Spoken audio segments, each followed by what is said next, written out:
Philippe Brugnot a le patrimoine arboisien chevillé à l'âme. Il a craqué pour ses notes du jeune Pasteur, sans doute prises lors de ses études à Besançon. Un cours sur la géologie du massif jurassien avec des croquis de dinosaures. Les notes scientifiques de Pasteur ont toutes été pieusement conservées. Là, ce ne sont que des notes de cours où c'est un jeune Pasteur de 16 ans. Donc, ce qui veut dire que Pasteur les a gardées, son père, mais les descendants aussi. Et aujourd'hui, elles sont passées donc en vente et donc elles reviennent un peu à Arbois, peut-être là où elles ont été écrites.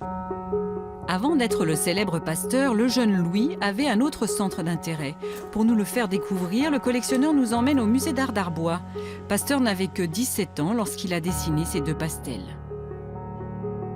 Son professeur de dessin, Pointurier, au collège, trouvait que c'était un excellent artiste.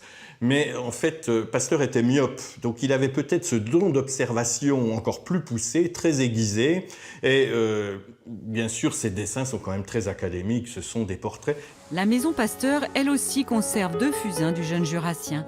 Il avait 14 ans quand il a représenté cette héroïne de Châteaubriand.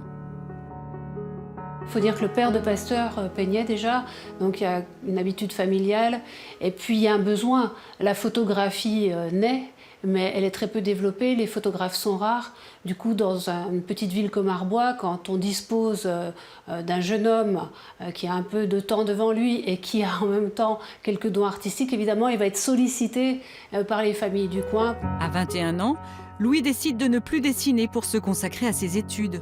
Entre une carrière de peintre académique et celle d'un scientifique précurseur, Pasteur a choisi, et bien choisi.